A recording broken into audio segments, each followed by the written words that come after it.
Au pied du Vésuve, une collection de papyrus anciens a été paradoxalement préservée par l'éruption du volcan en 79 après Jésus-Christ. Le volcan nous a donné les papyrus, c'est certain. La seule bibliothèque jamais retrouvée datant de l'Antiquité prend une nouvelle vie. Avoir découvert 1800 rouleaux dans une seule et même villa d'Herculanum, c'est absolument stupéfiant. Grâce à ces pages calcinées, les chercheurs espèrent se faire une idée de la vie à Pompéi et Herculanum. Mais c'est une course contre le temps. On en perd des petits bouts sans arrêt. 250 ans après leur découverte, de nouvelles technologies permettront-elles de lire ces rouleaux noircis? On applique les technologies de l'ère spatiale à des textes perdus depuis 2000 ans. Et y aurait-il une autre bibliothèque encore enfouie à Herculanum?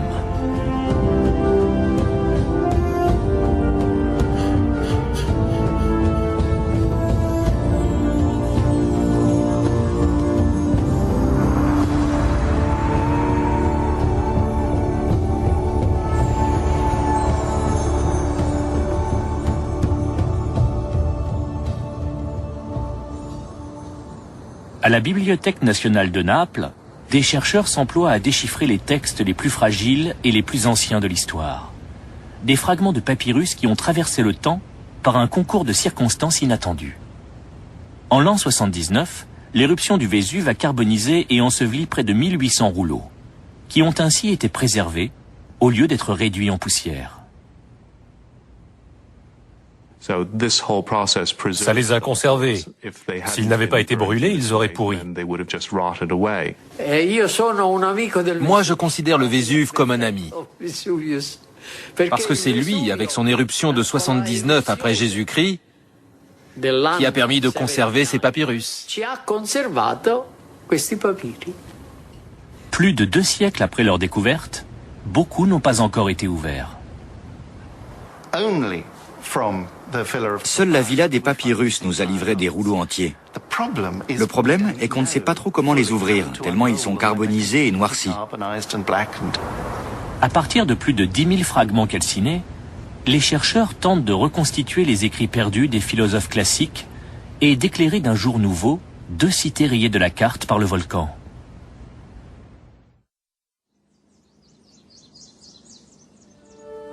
Dans l'Antiquité, Pompéi et Herculanum sont 2 villes florissantes du vaste empire romain. Toutes 2 sont situées entre la baie de Naples et les pentes fertiles du Vésuve. Leurs ruines actuelles offrent un aperçu précieux de la vie des gens riches ou moins riches au 1er siècle de notre ère.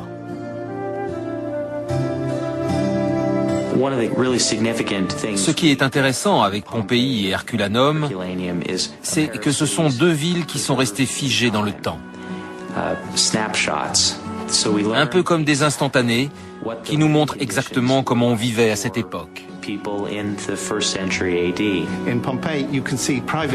À Pompéi, on voit des maisons où il est facile de se projeter, parce qu'elles permettent d'imaginer ce qu'était la vie d'une famille dans l'Antiquité.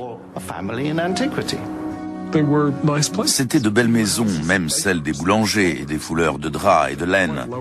Toutes ces petites gens qui profitaient de la vie dans cette première et merveilleuse ébauche de civilisation moderne qu'était l'Empire romain. Malgré leurs similitudes, Pompéi et Herculanum possèdent des personnalités distinctes.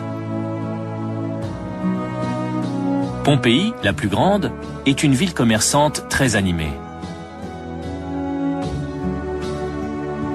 Herculanum est situé plus près du Vésuve. Dans cette station balnéaire, la vie suit un rythme plus tranquille. C'est l'une des plus belles cités de la baie de Naples. Herculanum était très différente de Pompéi. C'était une ville de bord de mer, donc une sorte de port. Mais il y régnait une atmosphère plus cultivée, plus en prise avec la vie intellectuelle de l'époque. Herculanum est une ville toute petite et très élégante, avec des villas somptueuses. Par conséquent, on y trouve des peintures et des sculptures plus belles et plus précieuses qu'à Pompéi. Beaucoup de riches et puissants Romains possèdent ici une résidence. L'une de ces villas, particulièrement somptueuse, appartient au beau-père de Jules César, Lucius Calpurnius Pison. Il était consul en 58 avant Jésus-Christ. C'était la fonction la plus élevée de Rome. Le propriétaire de cette villa était à l'évidence l'homme le plus puissant de la région. La famille Pison peut admirer la vue sur la baie de Naples depuis la terrasse et se promener à l'ombre des colonnades dans les jardins.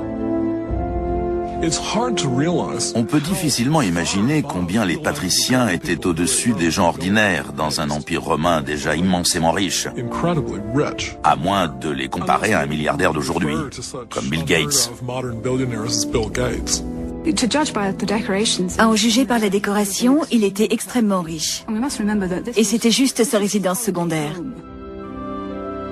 La collection de papyrus de la bibliothèque de cette ville-là est la seule qui nous soit parvenue quelques 2000 ans plus tard. Les parchemins ont miraculeusement survécu à l'une des plus grandes catastrophes naturelles de l'histoire, l'éruption du Vésuve.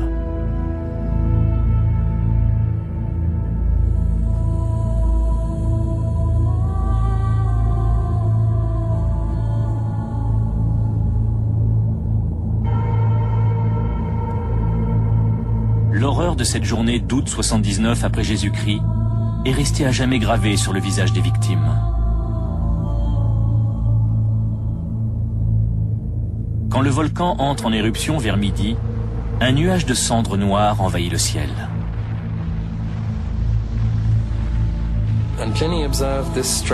Pline a vu un étrange nuage moucheté.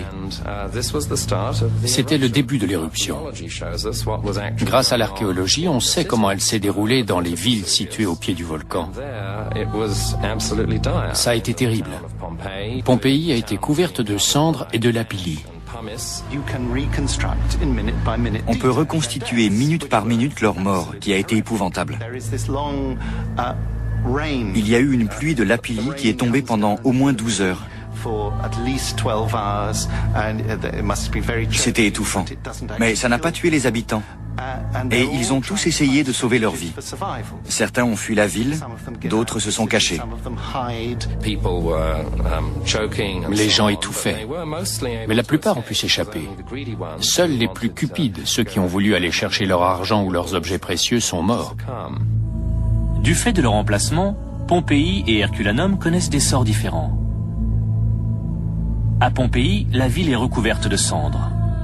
La cendre épouse parfaitement le visage de ses victimes, gardant une empreinte cauchemardesque de leur mort. Les habitants d'Herculanum, eux, sont enveloppés d'un nuage de gaz, puis réduits à l'état de squelette par une coulée de boue.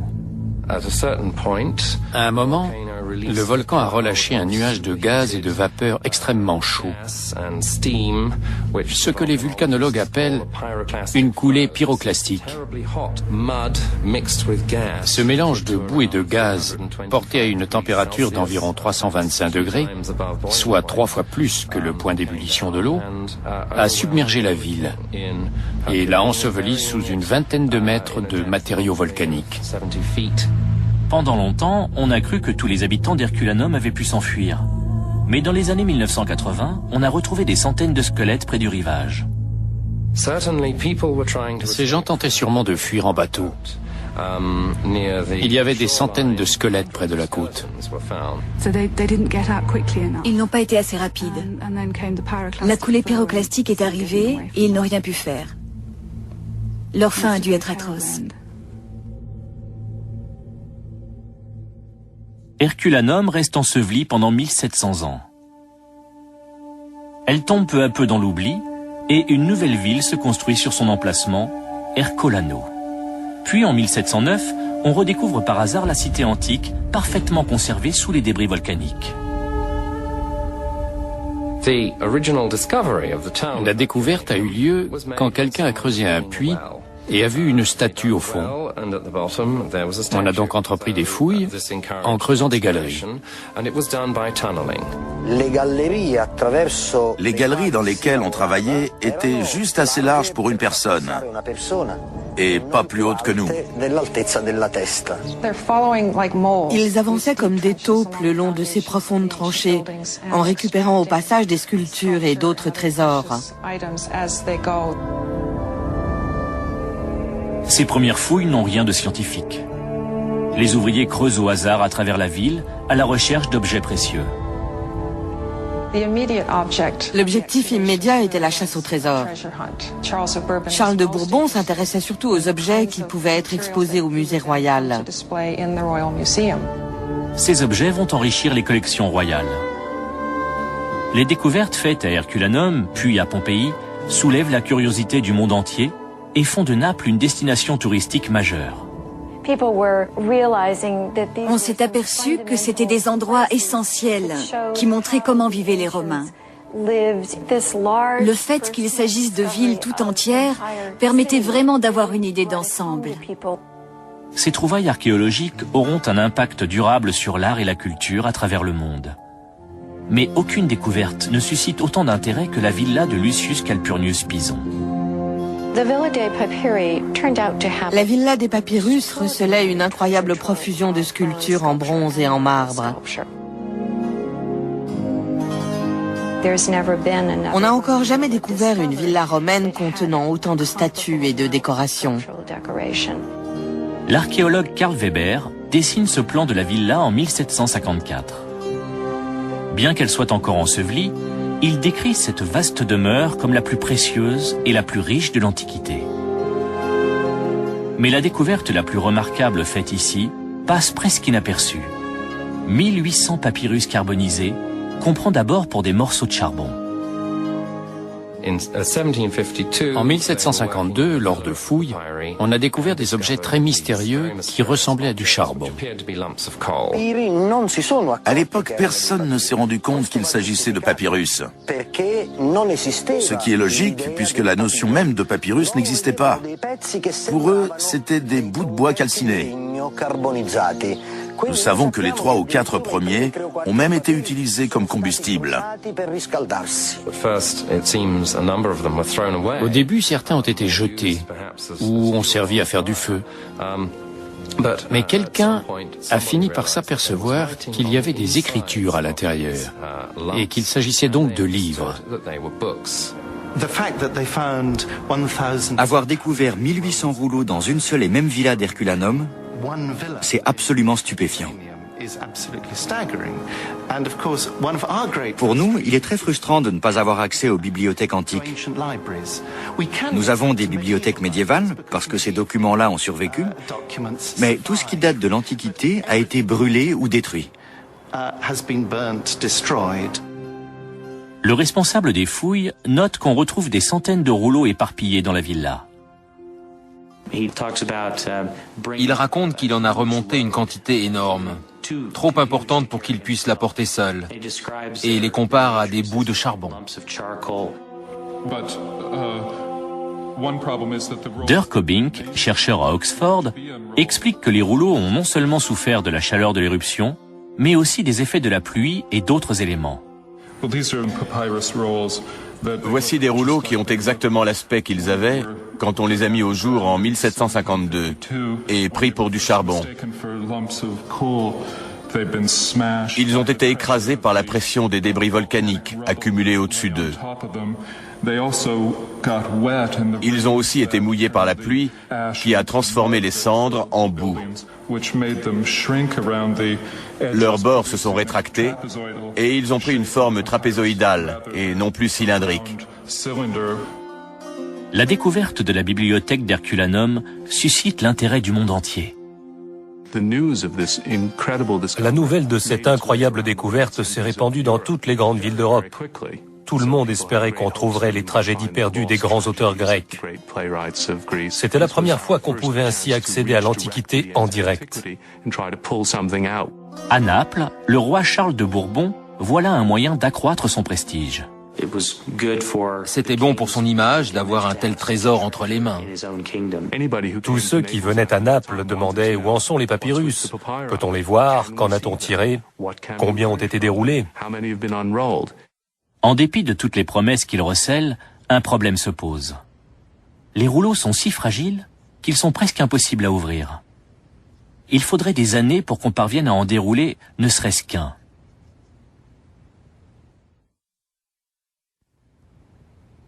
Cette mission délicate représente un défi unique pour les conservateurs.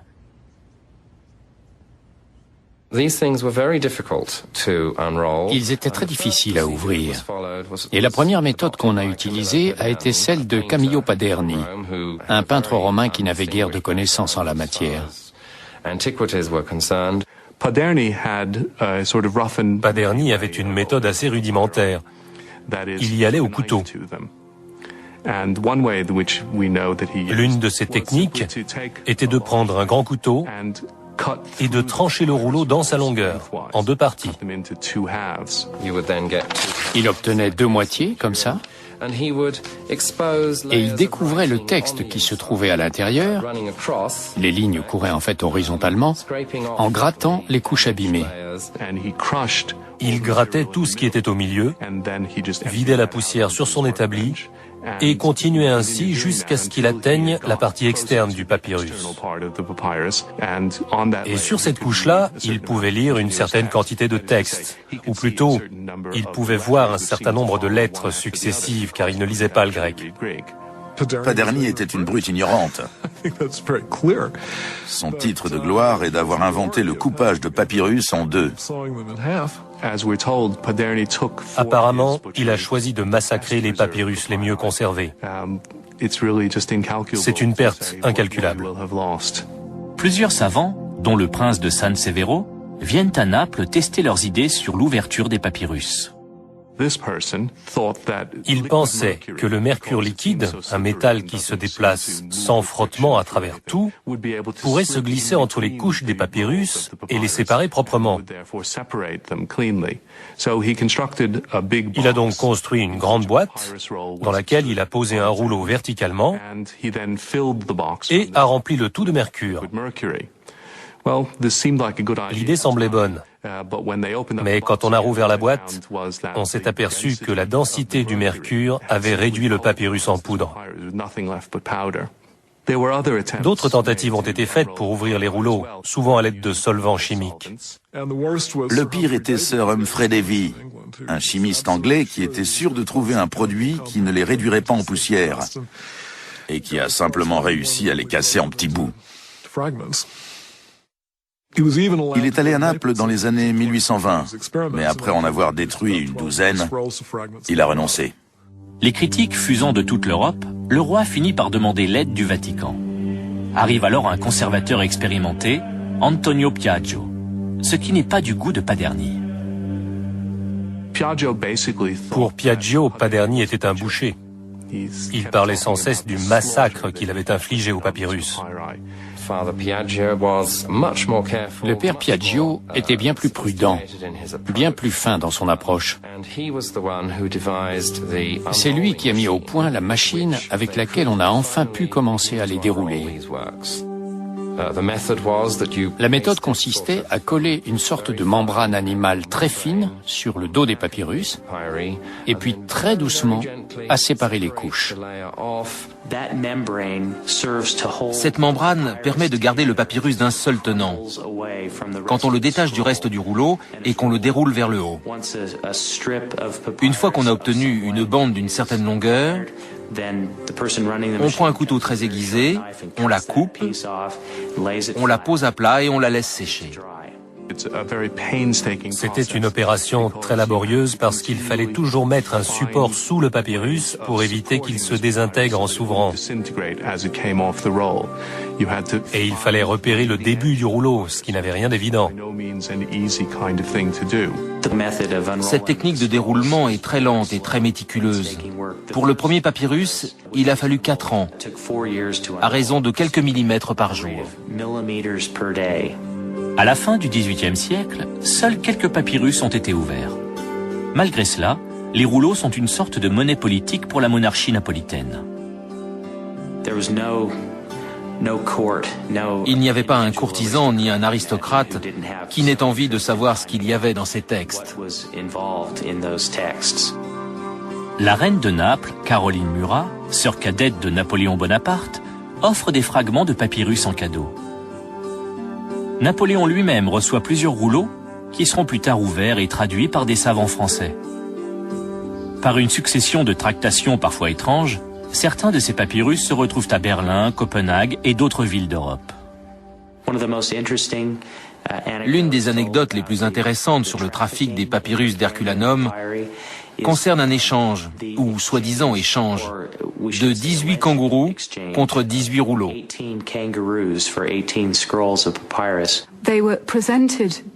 Les rouleaux ont été offerts au prince régent au début du 19e siècle par le roi de Naples. Il lui a donné 18 rouleaux et a reçu 18 kangourous adultes. C'était le taux de change. Un papyrus pour un kangourou. Les sources de l'époque décrivent cet incident comme quelque chose d'assez scandaleux. Une de ces sources précise que les kangourous étaient difformes, comme si ça dévalorisait l'opération. Plusieurs rouleaux et tout un ensemble de dessins vont même atterrir à l'université d'Oxford.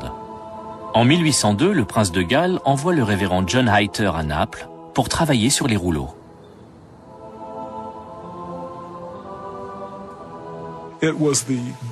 Ça a été une immense chance pour les papyrus, car il s'est attaché à trouver une façon de les ouvrir et en a déroulé 500 ou 600 qui forment la base de notre collection actuelle.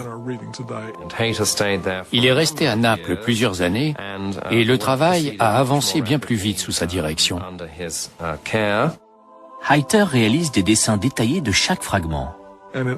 En 1808, à l'arrivée des troupes de Napoléon, la famille royale a fui, et Hayter aussi, avec tous les dessins. Ça a fait scandale parce qu'il les a emportés. Ils sont aujourd'hui à la bibliothèque bodléienne d'Oxford. Les facsimilés de John Hayter sont un outil précieux pour les papyrologues. Ils montrent en effet à quoi ressemblaient les rouleaux au moment de leur ouverture. Ils sont essentiels pour reconstituer les textes, car on y voit des choses qui ont disparu depuis. Au cours des 2 siècles qui suivent la découverte des papyrus, le processus de déroulement continue de poser un problème.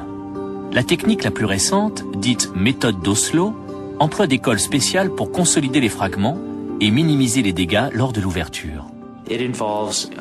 On applique un mélange d'acide acétique et de gélatine à l'aide d'un pinceau sur l'extérieur du rouleau. Une fois que c'est sec, ça forme une carapace très fragile, mais qui assure une certaine cohésion. En détachant cette carapace, on expose l'intérieur du fragment sur lequel le texte est écrit. Le problème, c'est qu'à chaque fois qu'on en détache un petit bout, le papyrus se casse légèrement et on peut voir, tous les centimètres, cette cassure qui correspond à chaque petit fragment déroulé. Le tout reste collé au papier de riz, mais il n'empêche qu'on détruit un petit bout de papyrus à chaque fois. Et au bout d'un certain temps, c'est là que le rouleau s'use. Ceux qui s'emploient à déchiffrer et transcrire les milliers de fragments conservés à Naples font face à une tâche très complexe.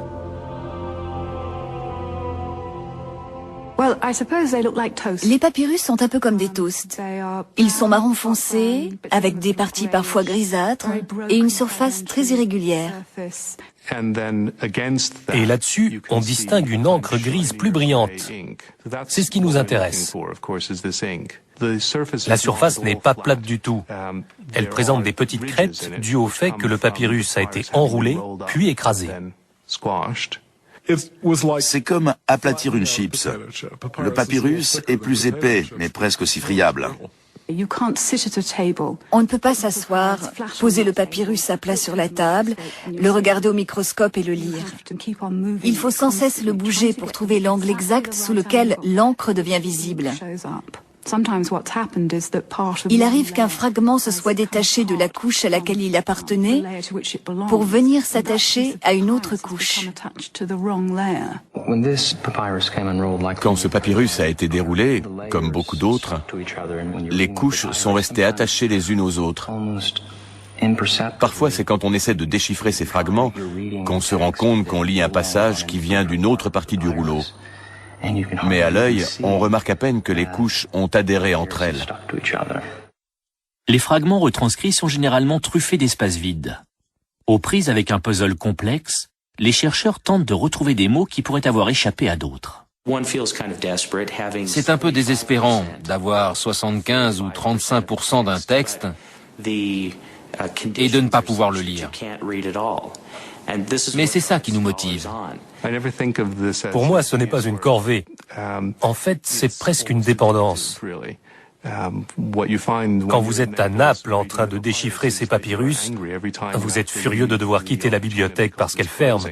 Après avoir travaillé toute la journée, quand je vais me coucher, je vois souvent des lettres danser devant mes yeux. Malgré les efforts déployés depuis 250 ans, certains rouleaux restent peu lisibles et n'ont été ni identifiés ni publiés. En 1969, le professeur Marcello Gigante lance un nouveau projet de déchiffrement et de publication.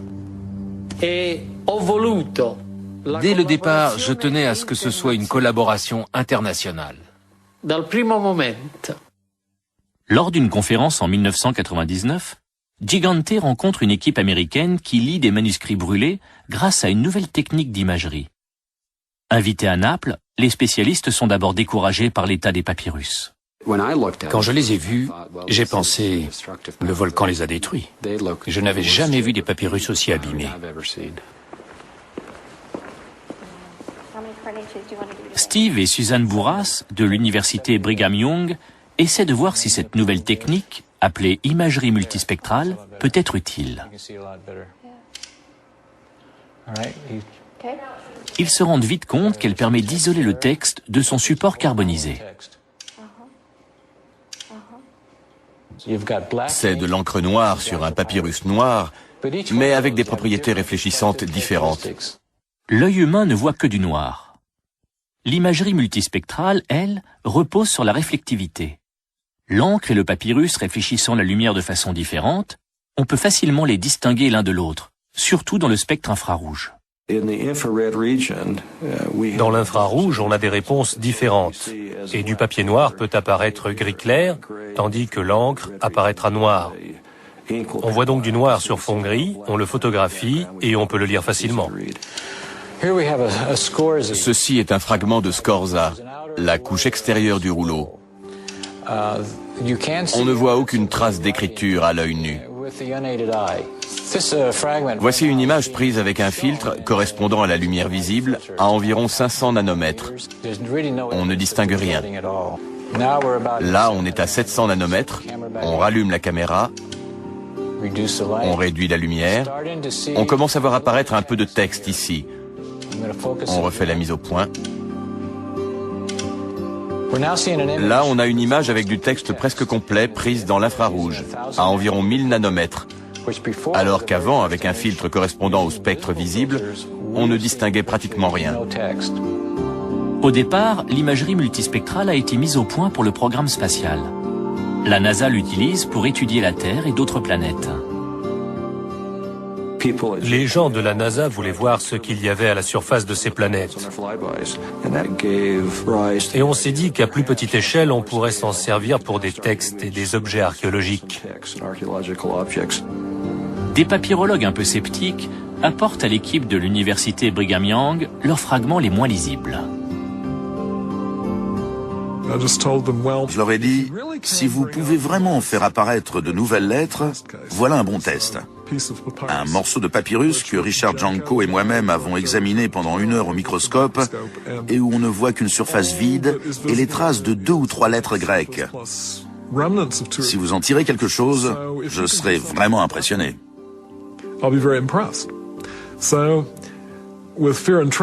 Plein d'appréhension, ils ont pris le morceau de papyrus, ils l'ont placé sous l'appareil et ont commencé à faire les réglages. Et Jeff Fish et moi avons vu, ébahis, chacune des lettres devenir visible. J'ai cru qu'il allait avoir une attaque. Il était surexcité. Je me suis poussé, il s'est assis et a déplacé le texte sur l'écran pour voir toute la colonne. Il a dû rester assis 15 ou 20 minutes à étudier ce texte pour la première fois. Richard Janko vit une expérience similaire avec un autre fragment très difficile à déchiffrer.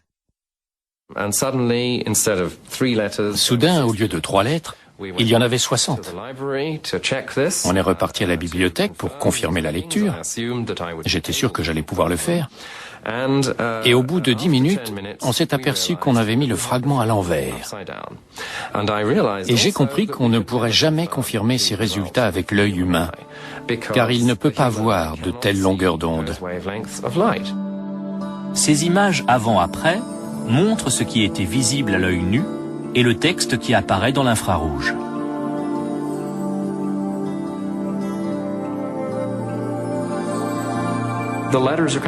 Les lettres surgissent sur le papyrus. C'est incroyable.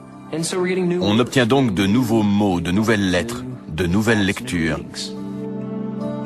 Les images multispectrales permettent en outre d'étudier les papyrus ailleurs qu'à Naples. Celle-là, c'est avec quel filtre? Là, on est à 450 nanomètres. La lumière visible? Oui. L'œil nu?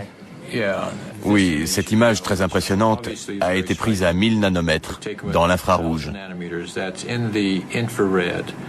On a pris ces deux images et on les a imprimées. C'est vraiment étonnant, la différence entre une image prise à 450 nanomètres et à 1000. Ici, il n'y a pratiquement rien de visible. D'ailleurs, Gigante ne fait pas grand cas de ce fragment. Voyons. 1491, non intero, poco legibile. Donc à peine lisible et pessimo, très mauvais état. Ce qui est intéressant, c'est qu'il est classé parmi les papyrus latins, alors que c'est manifestement du grec. Là, on voit un mot entier, sun theorontes. C'est presque certainement un texte philosophique. On arrive à déchiffrer des lignes entières là où le papyrus n'est pas abîmé. Ça, c'est un texte qu'on peut lire. Et publié? Absolument. C'est le genre de choses qui fait le bonheur des papyrologues, avoir un texte en aussi bon état. Ces nouvelles images obligent les chercheurs comme Gigante à revoir les textes déjà publiés. C'est un papyrus qui porte le numéro 1050 et que j'étudie depuis des années, plus d'un demi-siècle. Je vais devoir en faire une nouvelle édition complète.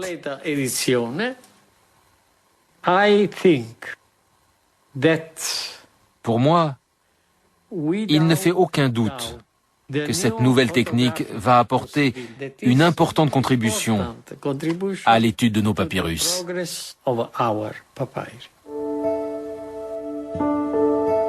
À la lecture de ces papyrus, se dégage plus clairement que jamais une image de la vie intellectuelle romaine au 1er siècle de notre ère. Les vestiges archéologiques peuvent nous apprendre certaines choses, mais pas autant que les textes écrits. Il y a des questions auxquelles les vestiges matériels seuls ne permettent pas de répondre. On a besoin de s'appuyer sur ce qu'écrivaient les gens. C'est ça qui nous donne la meilleure idée de leur façon de penser, de vivre, de leur philosophie et de leurs aspirations. On pense que la villa des papyrus, où les rouleaux ont été trouvés, abritait une école dirigée par un philosophe épicurien appelé Philodème. Ses écrits jettent une lumière nouvelle sur les principes épicuriens. Ils sont d'une valeur incomparable. Ce sont les textes fondateurs de l'épicurisme.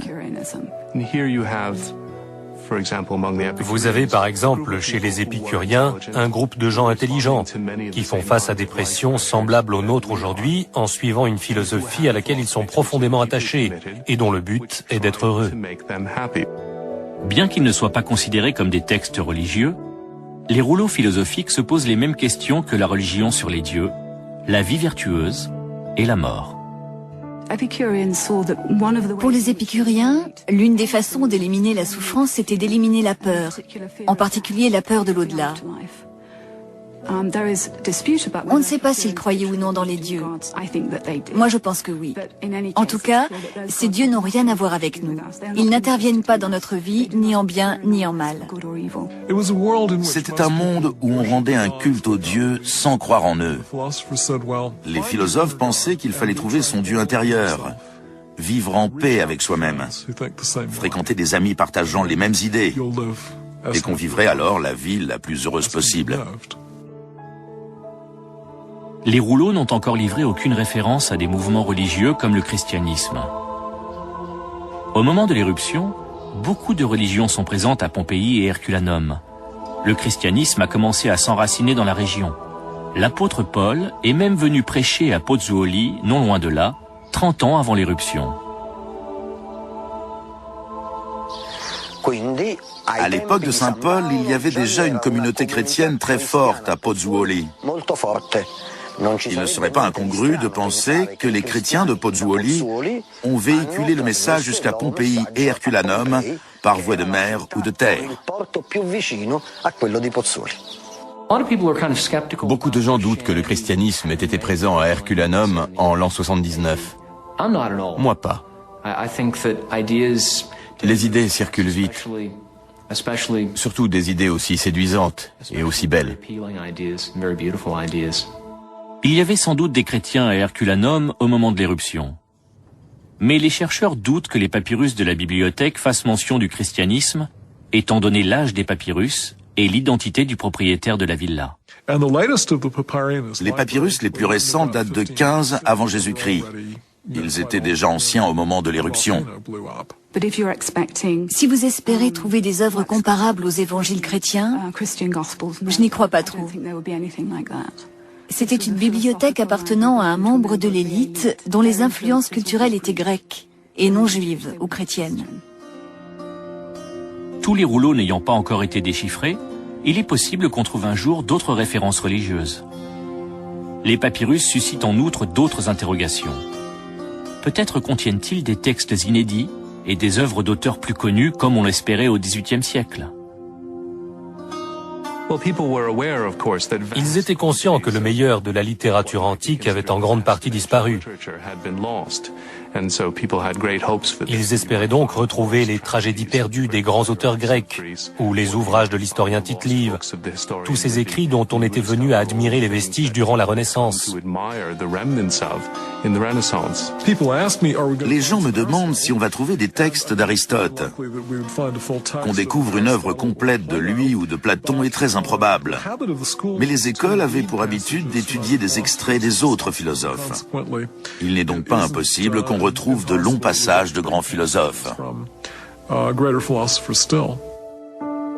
Les rouleaux pourraient aussi contenir des textes de femmes, comme la poétesse Sappho, dont il reste très peu d'écrits. Nous avons déjà des citations de Sappho dans certains textes philosophiques, mais elles sont très limitées. Peu de femmes écrivaient dans l'Antiquité. Ce serait vraiment un coup de chance de retrouver leurs œuvres, car écrire était une chose que beaucoup de femmes n'avaient pas le loisir ou les moyens de faire. Malgré la richesse que représentent ces rouleaux, certains ne peuvent s'empêcher de penser que la collection est incomplète, qu'il y a peut-être une autre bibliothèque encore enfouie quelque part à Herculanum. J'ai du mal à croire qu'il n'y en avait pas une autre, contenant les tragédies disparues de Sophocle et d'Échille, avec peut-être des rouleaux de poésie lyrique, des poèmes remarquables. Au XVIIIe siècle, la présence de gaz toxiques dans les galeries a fait abandonner les fouilles dans la villa des papyrus. Quand il la redécouvre au XXe siècle, l'archéologue Antonio De Simone espère pouvoir la mettre au jour en totalité. À l'époque, il ne se rend pas compte de tout ce qui reste à faire. Dégager une partie seulement de la demeure, enterrée sous la ville moderne d'Ercolano, est un travail titanesque. Nous sommes dans la villa des papyrus, et ceci est le portique qui entoure l'atrium. C'était l'endroit le plus panoramique de la villa. Il faut imaginer que ce sol en mosaïque était celui d'un long couloir à colonnes avec vue sur le golfe de Naples.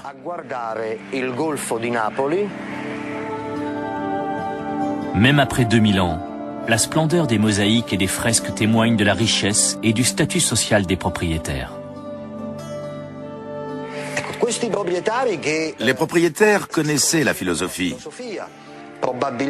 Cette ville-là a sans doute vu passer des gens comme Virgile ou Philodème.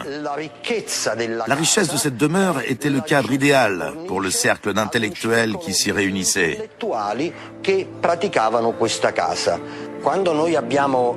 Quand nous avons repris les fouilles, nous sommes descendus ici, au niveau de ces mosaïques, pour vérifier ce qui avait été fait au XVIIIe siècle. Nous sommes descendus par un puits qui était là, mais qu'on ne voit plus aujourd'hui, parce qu'il a été entièrement creusé. C'est non loin d'ici que se trouve la chambre numéro 5 de la villa, qui n'a pas encore été totalement dégagée.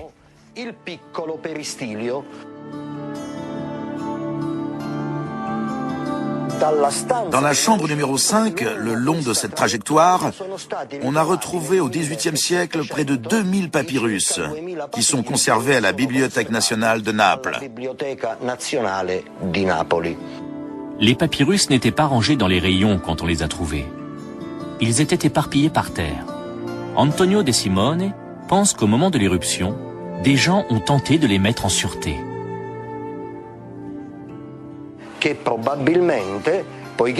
Comme les propriétaires considéraient les papyrus comme des biens précieux, ils ont certainement cherché à les mettre en sécurité. Ils ont sans doute fui par la plage en emportant les caisses de papyrus.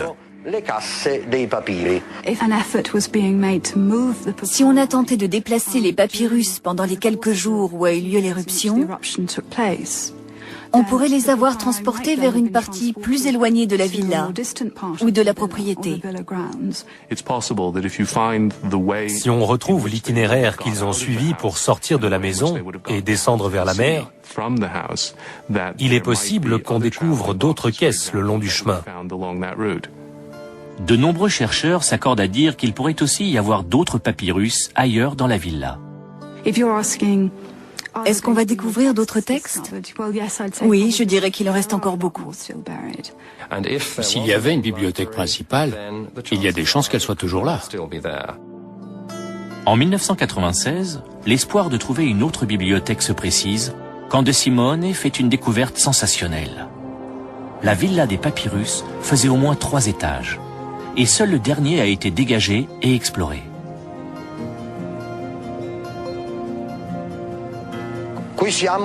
Nous voici au niveau juste en dessous de l'étage principal. Nous pouvons voir que c'est une façade importante, construite avec soin. Cet étage est constitué d'une série de pièces où vivaient les propriétaires, mais pas les esclaves.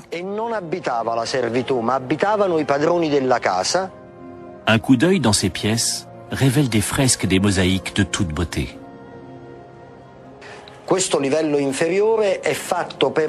Dans les pièces de ce niveau inférieur, il y a des mosaïques au sol et des peintures assez importantes au mur. Déjà, il ne s'agit pas d'une pièce unique, puisqu'elle donne sur d'autres pièces. Voici ce qui reste de la porte en bois qui s'ouvrait sur les pièces adjacentes.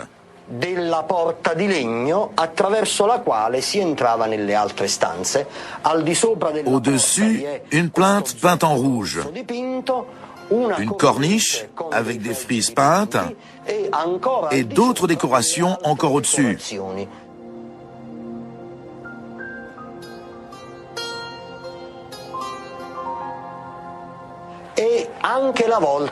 Même la voûte est décorée.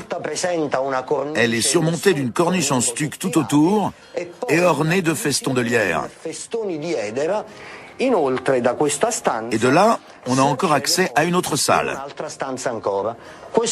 C'est le chambranle d'une autre porte. Donc, à partir de cette pièce, on pouvait aller dans toutes les directions. Je suis persuadé que ces étages recèlent encore d'autres papyrus apportés par les propriétaires qui cherchaient un abri. Au niveau inférieur de la villa, les archéologues du XXe siècle ont découvert 2 nouvelles statues. S'il y a des sculptures à cet étage, il pourrait aussi y avoir des papyrus. Au premier étage de la villa, c'est-à-dire au niveau de la mer, on a retrouvé 2 têtes magnifiques. J'ai tout de suite écrit un article intitulé « Aujourd'hui les têtes, demain les papyrus ». Puisqu'on retrouve de nouvelles œuvres d'art figuratif, on peut bien trouver d'autres papyrus. Pourtant, les archéologues ont dû s'arrêter avant d'avoir pu ouvrir cette porte pour voir ce qu'il y avait de l'autre côté. Le gouvernement italien a en effet décidé d'interrompre les fouilles pour se concentrer sur la conservation des nombreux sites archéologiques du pays. Mais bon nombre de chercheurs espèrent voir les fouilles reprendre un jour. S'il y a une autre bibliothèque, j'ai peur que l'eau que j'ai vue autour du site ne s'infiltre et ne détruise les rouleaux. J'espère vraiment que les fouilles reprendront.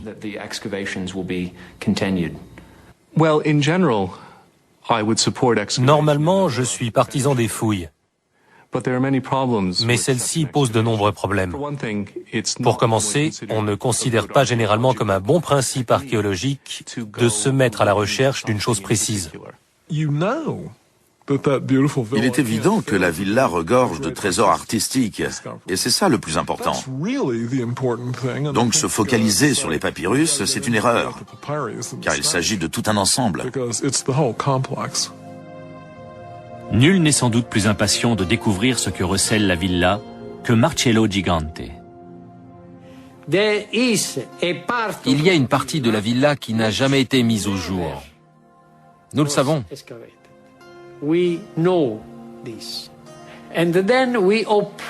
Nous espérons donc que les archéologues vont pouvoir de nouveau fouiller notre villa.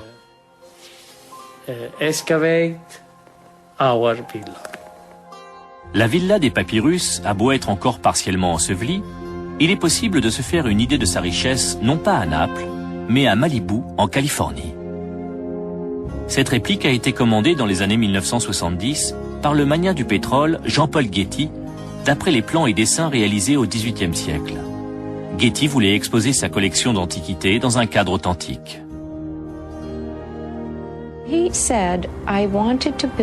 Il voulait construire un bâtiment qui ressemblerait à l'endroit où ses œuvres se trouvaient au départ, pour qu'on puisse les admirer dans un cadre similaire à l'original.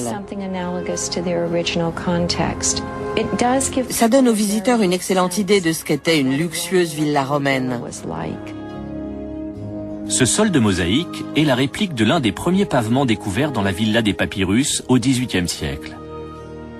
Le musée Getty restitue parfaitement la splendeur de la villa d'Herculanum. Le responsable italien des fouilles venu sur place a été impressionné. Il a dit, c'est extraordinaire. C'est le seul endroit où on peut vraiment imaginer ce qu'était une villa romaine. Jean-Paul Getty est mort avant l'achèvement des travaux, mais son musée demeure tel un hommage à l'Antiquité. À Herculanum, le débat se poursuit sur l'avenir de la villa des papyrus. De l'avis de la plupart des archéologues, conserver ce qui est déjà dégagé est plus important que de mettre au jour de nouvelles parties du site. Nous manquons de techniques efficaces pour conserver ces objets. En fait, la situation est tellement catastrophique que beaucoup de choses qui pourraient être préservées ne le sont pas, simplement par manque d'argent et de personnel. Tout est dans un état critique. Où qu'on aille, on voit combien il est difficile d'entretenir ce qui a été exhumé. Regardez les parties qui ont été mises au jour au XVIIIe siècle.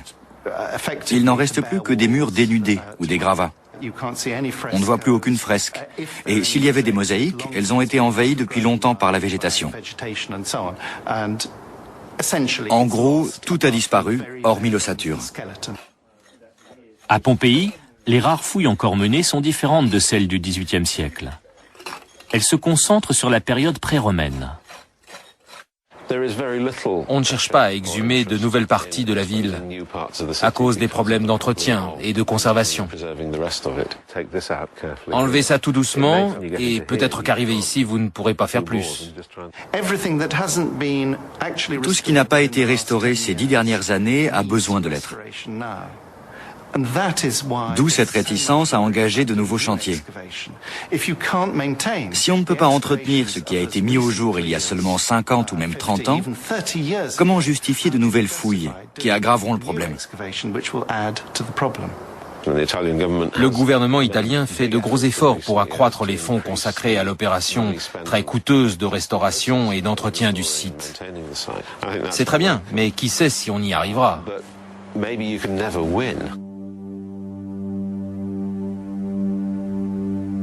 Comme ces sites archéologiques figés dans le temps par l'éruption du Vésuve, les papyrus d'Herculanum se détériorent.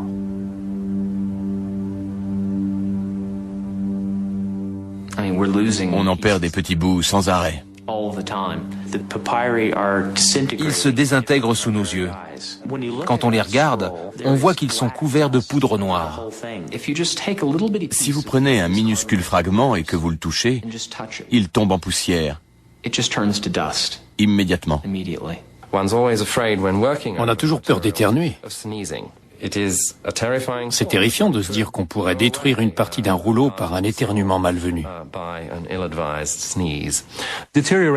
La détérioration a toujours posé problème. Même Piaggio notait que plus un rouleau était ouvert depuis longtemps, plus ses lettres s'effaçaient. Sur les textes que j'étudie, il y a 10 ans, je pouvais lire beaucoup plus de lettres que ce n'est le cas aujourd'hui.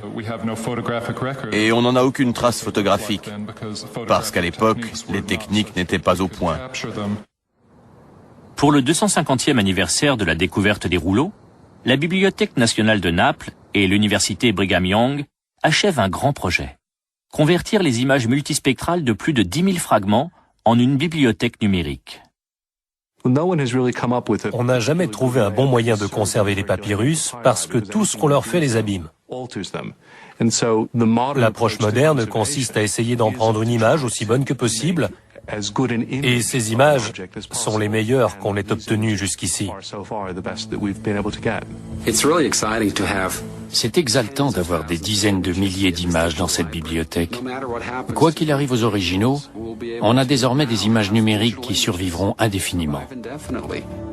La création d'une bibliothèque numérique garantit que les philosophes et écrivains, dont les voix ne s'expriment que par les papyrus d'Herculanum, ne retomberont jamais dans le silence.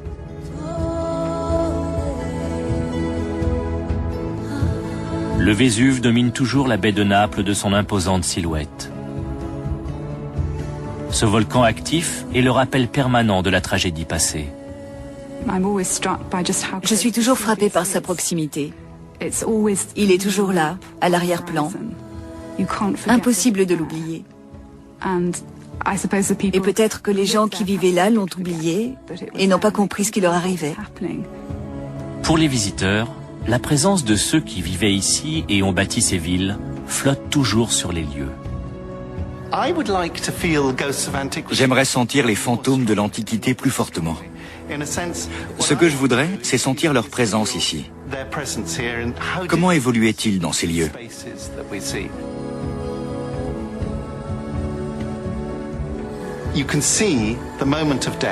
On voit l'instant de leur mort, mais ce qui m'intéresse, c'est aller au-delà, saisir les nombreux moments de vie qui se cachent derrière. Tout est ici. Les traces sont ici. Il faut un effort d'imagination historique pour rassembler ces traces et reconstituer la vie dans l'Antiquité. Les papyrus d'Herculanum révèlent comment pensaient et vivaient les habitants de ces cités avant que le Vésuve ne les engloutisse.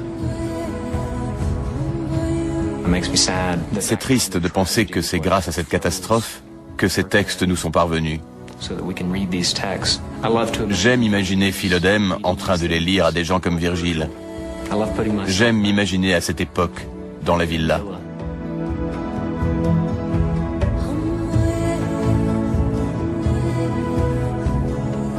Le silence règne sur la villa des papyrus, où une porte reste fermée et une partie de la demeure inexplorée. Les chercheurs qui étudient les papyrus d'Herculanum savent que ce travail prend énormément de temps. Mais ils continuent d'espérer qu'on tentera un jour de retrouver l'éventuelle bibliothèque perdue. Je suis déçu, bien sûr, car comme pour tant de choses dans cette longue histoire qui se déroule à des échelles de temps incompatibles avec celles d'une vie humaine, il est possible que je sois trop vieux ou trop fatigué pour me réjouir de cette découverte si elle a lieu un jour.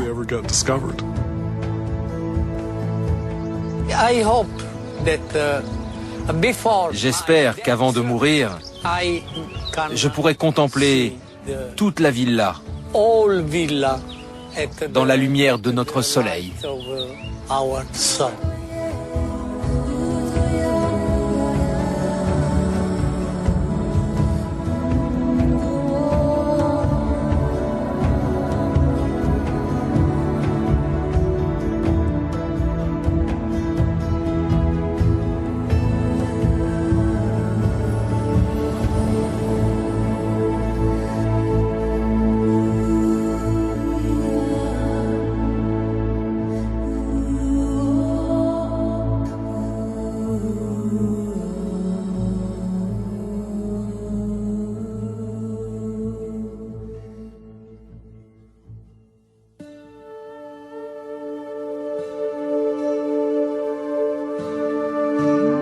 Dans un instant, c'est à Constantinople, au XVIe siècle, que nous suivrons l'ascension de Roxelane, esclave puis épouse de Soliman le Magnifique.